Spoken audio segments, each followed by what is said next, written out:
Om Shanti. Good morning. साकार मुरली 30 जून 2025। बाबा का मीठा मीठा लेटर हम मीठे मीठे बच्चों के मीठे मंथन के लिए। मंथन शुरू करने से पहले ज्ञान सूर्य शिव बाबा की लाइट और माइट भरी किरणों के नीचे बैठ जाते हैं और अनुभव करते हैं कि मैं लाइट स्वरूप माइट स्वरूप आत्मा हूँ। आज की साकार मुरली बाबा हमें खुशबूदार फूल बनाने आया है, कांटा नहीं बनना है। और दूसरा बाबा ने कहा कांटों को इस सभा में नहीं आना है। अब कांटा किसको कहा जाएगा, फूल किसको कहा जाएगा, हम लोगों को समझ है। उसकी थोड़ा और गहराई में जाएंगे। और दूसरी बात आई है बागवान की, खिवैया की, माली की और फूल की। देखो बाबा अलग अलग रीत से हम बच्चों को समझाता है और समझाने का तरीका बाबा का वो है जो हमारे लौकिक जीवन में यूज हो रहा है, उसके आधार से ही समझाता है, जिससे हम समझ जाएं। तो ये सुंदरता बाबा से हम सबको सीखनी चाहिए, है ना? तो उसको भी हम देखेंगे। कांटों का जंगल, फूलों का बगीचा की भी बात आई है, गार्डन ऑफ अल्लाह की भी बात आई है ना। कहते हैं ना कि एक बगीचा है कोई और वहां जाओ तो खुदा फूल देता है। खुदा फूल देता है मतलब मन के अंदर की जो कामना होती है वो पूरी हो जाती है। बाकी ऐसा नहीं होता है कि कोई उठा करके फूल दे, है ना। तो ये समझने की बात है। वेदों शास्त्रों की भी महिमा आई है कि वेद शास्त्र तो दुनिया में लोग बोलते हैं जैसे हाँ ये तो क्या है, हमारे प्राण हैं। तो उसके बारे में भी बाबा ने कहा हुआ है। देखो खुशबूदार अगर फूल बनना है तो हमें क्या करना पड़ेगा, आत्मा समझ के परमात्मा को याद करना पड़ेगा। यही तरीका, और दूसरा कोई तरीका है नहीं। आज बाबा ने एक बड़ी बात कही है कि हमारे सब बच्चे फूल हैं, कांटा नहीं है कोई।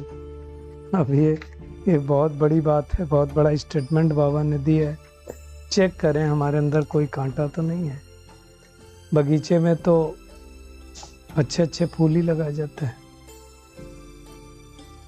और आज बाबा ने साकार बाबा की महिमा आई हुई है कि साकार बाबा जब 8 वर्ष के थे तो उनको जप साहब सुखमनी सब याद थी। साकार ब्रह्मा बाबा की बात है। अखंड पाठ करते थे और 8 वर्ष के थे तो पटका भी बांधते थे। वो गले में नहीं बांधते एक, मंदिर में रहता था बाबा, मंदिर की जिम्मेदारी थी उनके ऊपर। तब अर्थ नहीं समझते थे, अब अर्थ समझते हैं कि इसका अर्थ क्या है। तो कुल मिला करके एक चीज हमें समझनी कि भगवान ही हमें कांटे से फूल बना सकता है। फूल खुशबू देता है और कांटा दुख देता है। भगवान की महिमा भी आई कि सारे समुद्र की स्याही बनाओ, सारे पृथ्वी का कागज बनाओ, सारे पेड़ों की कलम बनाओ, और माँ सरस्वती बैठ के महिमा लिखे फिर भी लिख ना पाए। तो उसके बारे में भी आया हुआ है। आज श्री कृष्ण और बाबा की महिमा अलग अलग है। देखो श्री कृष्ण की महिमा में सर्वगुण संपन्न आता है, बाबा की महिमा में नहीं आएंगे, क्योंकि जिसके अंदर गुण है तो कभी न कभी अवगुण भी होंगे। तो इसलिए परमात्मा की महिमा और उसकी अलग है, तो उसको भी हम देखेंगे। बाबा ने कहा दुनिया में क्या होता है जब वानप्रस्थी होते हैं, तो आज तो नहीं होता, पहले क्या होता था, माँ बाप घर छोड़ के चले जाते थे। मान लो वृद्धाश्रम में चले गए, कहीं चले गए, तो बच्चों से कहते थे तुम हमें भोजन भेज देना। ये पारलौकिक बाप कहता है मैं भी चला जाता हूँ वानप्रस्थ अवस्था में तुमको राजधानी देने के लिए। देख मुझे तो कुछ चाहिए नहीं, मैं तो निष्काम सेवाधारी हूँ, मुझे तुम क्या दोगे। आज एक शब्द आया है मुरली में जो मुझे बहुत अच्छा लगा। बाबा ने कहा तुम हो ज्ञान के फूल। अब ज्ञान के कांटे तो नहीं कहा, और दुनिया में एक भी ज्ञान का फूल नहीं। तो बहुत बड़ी बात है, बहुत बड़ा स्टेटमेंट है। हमें ज्ञान के फूल बनना है, नहीं बने हैं तो बनने की कोशिश करना है और दृढ़ संकल्प द्वारा अपनी कमजोरी रूपी कलयुगी पर्वत को समाप्त कर देना है, अर्थात समर्थ स्वरूप बनना है। साधन जो मिले हैं ना, वो आराम पसंद के लिए नहीं, सेवाओं के लिए मिले हैं, तो उनको जो है अच्छी तरह से यूज करना है। हम शुरुआत करेंगे बागवान, माली और फूल। आप देखो लौकिक में भी जो गार्डन होता है, उस गार्डन का एक गार्डनर होता है, या बाग का कहेंगे बागवान होता है, मतलब एक मालिक होता है। और फिर उस मालिक के बाद एक माली भी होता है जो क्या करता है, उस गार्डन में अच्छे अच्छे फूल लगाता है। अब भगवान बागवान है इस सृष्टि का, और इस सृष्टि पर भगवान जब नीचे आता है तो ब्रह्मा बाबा जैसे अनेक मालियों का निर्माण करता है। वैसे ब्रह्मा बाबा तो एक ही, उनके जैसा तो कोई हुआ नहीं दूसरा। मतलब ब्रह्मा बाबा के द्वारा अनेक ऐसे और भी माली होंगे जो फिर क्या करते हैं, इस बगीचे में खुशबूदार फूल लगाते हैं। अब जब फूल लगाते हैं तो फूल के साथ कुछ कांटे भी होते हैं। हम सब ने देखा, जैसे गुलाब का फूल है उसके साथ थोड़े कांटे भी होते हैं। इस विश्वविद्यालय में भी हम सब आए हैं, कांटे थे कलयुगी, कांटे से फूल बनने के लिए कोई पूरे फूल बन जाते हैं, कोई खुशबूदार फूल बन जाते हैं, कोई गुलाब के फूल बनते हैं, कोई चंपा चमेली का फूल बनता है, कोई अक का फूल भी बनता है। अब ये हमारी चॉइस है कि हमें कौन सा फूल बनना है। बागवान कहो, खिवैया कहो, जो इस नैया को पार लेकर के जाने वाला है, अब उसको जब तक हम याद नहीं करेंगे, याद तो सारी दुनिया करती है, तब तक हम पार होंगे नहीं। तो आप देखो, जैसे कोई भी माली होता है अपनी गार्डन का बहुत अच्छी तरह से ध्यान रखता है, अच्छे अच्छे पौधे लगाता है, खराब खराब पौधे निकाल देता है, घास फूस हटाता रहता है। अब अगर वो अपनी गार्डन में ना जाए तो क्या होगा, गार्डन में घास उग जाएगी। मैं आपको बताता हूँ, किचन गार्डन है हमारे पास, तो भिंडी के कुछ पेड़ लगे हुए हैं। अब हम एक हफ्ते तक नहीं थे, मतलब एक हफ्ते नहीं गए उस गार्डन में, तो वापस आए तो देखा जो भिंडी लगी हुई थी उनमें सब में बीज आ गए, मतलब क्या बोलते हैं वो, ओवर एज हो गए। तो आप जब तक जाएंगे नहीं, अटेंशन नहीं आएगा, तब तक कुछ नहीं होगा। तो हमें अच्छा माली बनना, अच्छा माली बनना मतलब जो भी फूल हैं उनकी परवरिश करनी है, पालना करनी है, मेहनत करनी है ना।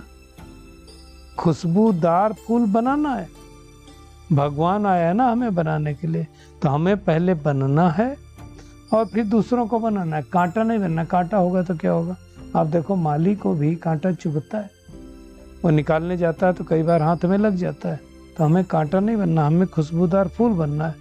और खुशबूदार फूल बनने के लिए क्या करना पड़ेगा, जो बागवान है, जो खिवैया है, उसको बुद्धि से याद करना पड़ेगा। यहाँ से पार लेके जा रहा है भगवान। अब पार कौन जाएगा, जो संगम युगी नाव पर बैठ चुका होगा। अब बैठ लिया उस दिन, जैसे बाबा ने कहा था, बैठने के बाद अगर उतर लिया तो फिर कहाँ उतर के गिरेंगे, हम सबको मालूम है। तो मुख्य बात है कि हमें याद की यात्रा में तत्पर रहना है। याद की यात्रा में रहेंगे तो खुशी भी होगी। जितनी जितनी जो मेहनत करेगा उतना उसमें खुशी आएगी। जैसे आप कोई देखो, स्टूडेंट एग्जाम देता है तो उसको पता होता है कि हम पास होंगे कि नहीं होंगे, कितने नंबर आएंगे, सब कुछ पता चलता है। तो हर एक जान सकता है कि हम कितने खुशबूदार फूल बने। फूल बनना मतलब क्या है, हमारा आचरण उच्चारण सब श्रेष्ठ होना चाहिए। आचरण उच्चारण उस समय नहीं श्रेष्ठ हो जब सब हमको देख रहे हैं। संस्कार वो होते हैं जो कहते हैं if you are doing right thing when no one is watching to you, जब आपको कोई नहीं देख रहा उस समय भी अगर आप अपने नियमों पर, कायदों पर चल रहे हैं तो आप श्रेष्ठ हैं। तो हमें वैसा देखना है कि हम कितना ज्यादा परिवर्तित हुए हैं, कितना खुशबूदार फूल बने हैं, कितना हमारे अंदर परिवर्तन आया है। मंच पे बोलने वाले नहीं, केवल अपने जीवन में धारण करने वाले। उस समय भी जब कोई हमें नहीं देख रहा, उस समय भी वो व्यवहार करने वाले। तो ये बहुत इम्पोर्टेंट बात है, इसको हमें देखना। पूरी मुरली में बाबा ने कांटों की और फूलों की बात की। आज बाबा ने कहा कांटों को इंद्र सभा में नहीं लाना। अब भगवान जब आता है, मधुबन की बात है, तो वहाँ कोई कांटा नहीं होना चाहिए। कई बार तो बाबा ने मुरलियों में कहा है अगर कोई कांटा आ गया तो उसके ऊपर, और जो कांटे को लेकर ब्राह्मणी आई तो उसके ऊपर, दोनों को ये पड़ जाएगा, दंड पड़ जाएगा। जैसे आप देखो दुनिया में दिखाते हैं कि वो गलती से एक असुर आकर के देवताओं की सभा में बैठ गया और उसने अमृत का पान कर लिया, ऐसे दिखाते हैं ना। तो श्राप दे दिया तो पत्थर हो गया वो। ये इस समय की बात है। तो हमें इसको बहुत ध्यान देना, क्योंकि ये क्या है, इंद्र सभा है। तो इंद्र सभा में कोई कांटा तो नहीं आ सकता। कौन कौन आएगा वहाँ? मुख्य मुख्य, जैसे पुखराज परी, नीलम परी, ये सब नाम दिए हैं। तो बाबा कहता है 9 रत्नों की अंगूठी, एक बाबा और बाकी 8 रत्न जो सतयुग के मालिक बनते। 8 पीढ़ियाँ चलती ना, तो उसके बारे में बात किया। कुल मिला करके हमें पूरे 84 के चक्र को याद करना है, और याद करके अपने आप को पावरफुल बनाना है, खुशबूदार फूल बनाना है। देखो फूल की 3 विशेषताएं होती हैं, पहले भी चर्चा हुई, रंग, रूप और खुशबू। रंग भी अच्छा हो, रूप भी अच्छा और खुशबू भी अच्छा हो, तो सब हमको सबको मालूम है कि वो फूलों का राजा कौन है? गुलाब, है ना। तो गुलाब का रंग भी बहुत अच्छा होता है, मैरून कलर बहुत अच्छा लगता है, रूप भी बहुत खूबसूरत बना हुआ होता है, और खुशबू के क्या कहने। चमेली क्या है? चंपा चमेली भी खुशबू बहुत आती है, सफेद रंग का होता, उसका रंग भी उतना अच्छा नहीं है। वैसे तो सफेद अच्छा होता है, बट कुछ लोगों को नहीं पसंद होता है, और रूप भी उतना अच्छा नहीं, खुशबू अच्छी है। तो तीनों चीजें नहीं होती, किसी का रंग है तो रूप नहीं, रूप है तो खुशबू नहीं। गुलाब में तीनों चीजें होती हैं। तो बाबा को बच्चों ने कहा कि बाबा हम तो गुलाब बनने वाले हैं। तो बाबा ने कहा तुम्हारे मुख में गुलाब जामुन। प्रसाद कर बाबा कहता है सदा गुलाब बनो, ऐसे गुलाब बनो, है ना, कि आपको आपकी रूहानियत की खुशबू दूसरों तक फैलती रहे। देखो इसका मतलब ये नहीं है कि हम खुशबूदार फूल बन रहे हैं तो माया हमारे पास नहीं आएगी। माया आएगी, माया का काम है आना, लेकिन हमें माया से सतर्क रहना। अगर माया ने फंसा दिया तो हमारी की कमाई चट हो सकती है, इसलिए माया से हारना नहीं, है ना। बाबा ने कहा देखो कोई कोई खुशबूदार फूल बनते बनते कांटा बन जाते हैं, है ना? भगवान के बनने के बाद भी कर्म अगर हमारे नहीं सुधरे भगवान कर बनने के बाद, बनने का फायदा क्या? तो अच्छा फूल बनना है, खुशबूदार फूल बनना है, जिसकी खुशबू तब तक पहुंचती रही है। हम सबको मेहनत करनी। तो चेक करें कि हम कितना खुशबूदार बने, रंग कितना अच्छा, रूप कितना अच्छा, रूहानियत की खुशबू कितनी अच्छी है, परमात्मा के संग के रंग में कितने रंगे। तो ध्यान देना। बाबा कहता है जैसे मैं दुख हरता सुख करता हूं, तुमको भी ऐसा बनना।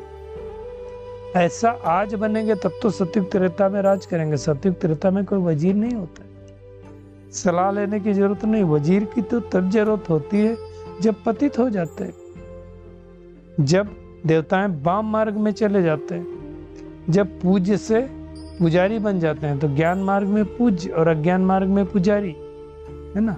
सतयुग त्रेता डबल ताज, द्वापर में सिंगल ताज। तो ये सब समझने की बात है। तो हमें ऐसा बनाना है। बाप जैसा है वैसा हमें बनना है। दुनिया में लोग सोचते जो वेदों शास्त्रों के बहुत ज्ञाता होते ना, वो सोचते बहुत अच्छा पढ़ा हुआ है। आज बाबा ने एक बात जो रिवील की है कि दुनिया में क्या होता है जब हम शरीर छोड़ते हैं। जैसे मान लो किसी ने वेद शास्त्र कंठ कर लिए, तो जब अगले जन्म में जाएगा तो संस्कार लेकर के जाएगा और वो वेद शास्त्र बचपन से ही पढ़ेगा। यहाँ बाबा ने कहा कि तुम ये पढ़ाई के संस्कार लेकर नहीं जाओगे। क्या लेके जाएंगे फिर हम तो संस्कार, पढ़ाई के संस्कारों की प्रारब्ध लेकर के जाएंगे। फिर वहाँ वो पद पाएंगे। वहाँ ये पढ़ाई नहीं होगी कि हम किसी को जाकर के पढ़ाई पढ़ेंगे, नहीं, वहाँ उसकी प्रारब्ध लेकर के जाएंगे। अच्छी तरह से समझना है। अविनाशी ज्ञान रत्नों का दान बाबा हमें कर रहा है, तो हमें भी सबको करना है। जैसे बाबा ने आज माया को भी शक्तिशाली बताया है। बाबा क्या कहता है कि बाप सुख देने में शक्तिमान है, इसलिए उनका गायन है। सुख मिलता है ना बाबा से। तो माया भी कम नहीं है, लेकिन माया दुख देती है, इसलिए उसका गायन नहीं है। आज बाबा ने श्री कृष्ण की महिमा और बाबा की महिमा अलग अलग बताई। श्री कृष्ण की महिमा क्या है हम सबको पता है। सर्वगुण संपन्न, 16 कला संपूर्ण, संपूर्ण निर्विकारी, मर्यादा पुरुषोत्तम, डबल अहिंसक, अहिंसा परमो धर्म वाला, ये महिमा। अब सर्वगुण संपन्न बनेगा तो कभी अवगुण भी तो होंगे। जिसमें गुण होंगे उसमें अवगुण होंगे। बाबा की महिमा में नहीं आता। उसकी महिमा में क्या आता है? पतित पावन है, नरक से स्वर्ग को बनाने वाला है, शांति का सागर, पवित्रता का सागर, प्यार का सागर है।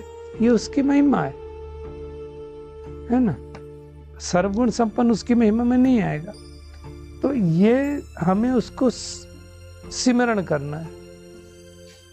सुख में सिमरण करना, कहावत है ना, सुख में सुमिरन सब करें, दुख में करें न, दुख में सुमिरन सब करें, सुख में करें न कोई।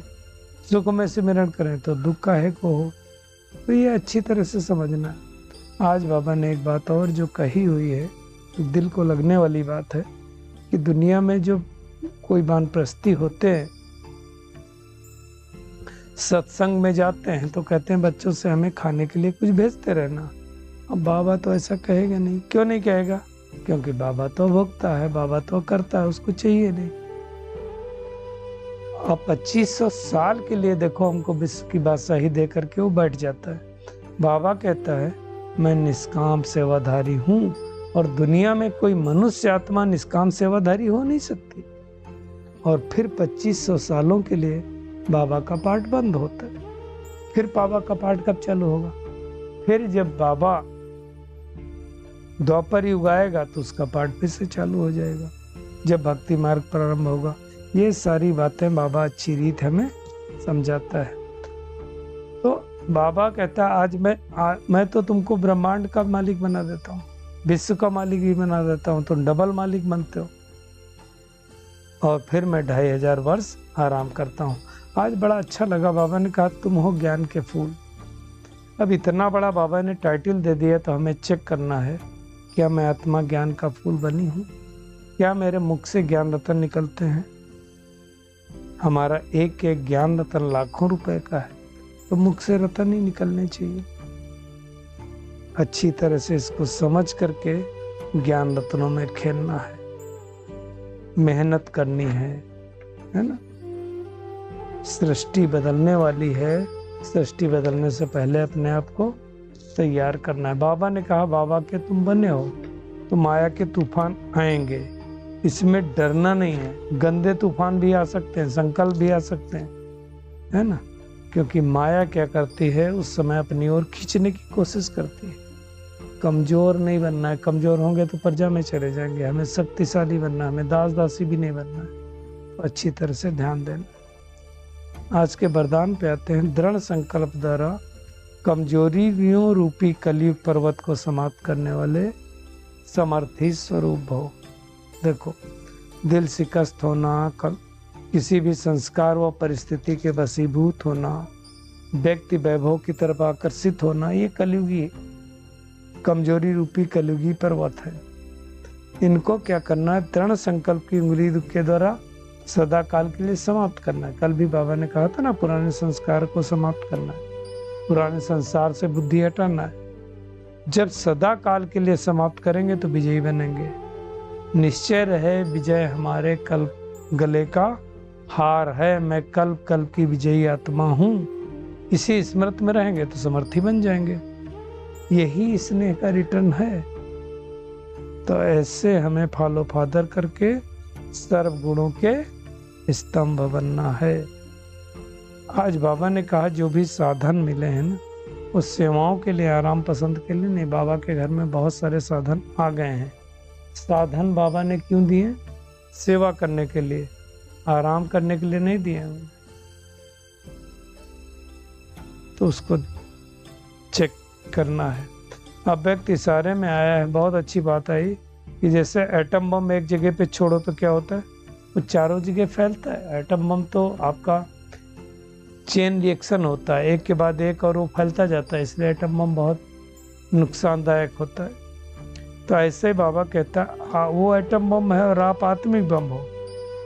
आपका प्रभाव अनेक आत्माओं को आकर्षित करने में होना चाहिए। तो इससे क्या होगा? प्रजा की वृद्धि अपने आप होती जाएगी। तो संगठित रूप में आत्मिक अभ्यास को बढ़ाओ, मतलब संगठन में योग करो, स्मृति स्वरूप बनो, तो वायुमंडल पावरफुल हो जाएगा। तो हमें बहुत ध्यान देना है। कितने दिन से बाबा कह रहा है आत्मा की बात। तो आज की पूरी मुरली में टेक होम यही है कि भगवान हमें कांटे से खुशबूदार फूल बनाने आया है, तो हमें फूल बनना है। अपने रंग, रूप और खुशबू से रूहानियत फैलानी है। रूप बसंत बन करके अविनाशी ज्ञान रत्नों का महादान करना है। खुद जो पढ़ते हैं वो दूसरों को पढ़ाना है, मूंझना नहीं। अपनी संभाल खुद करनी है और खुद से चिंतन करना है कि मैं किस प्रकार का फूल बना हूँ। दृढ़ संकल्प द्वारा कमजोरी रूपी कलयुगी पर्वत को समाप्त करना है, समाप्त करके समर्थी स्वरूप बनना है। और साधन सेवाओं के लिए है, आराम पसंदगी के लिए नहीं। अच्छा, शुक्रिया मीठे प्यारे बाप दादा, शुक्रिया आप सभी का इस मीठे मंथन के लिए। अच्छा, ओम शांति।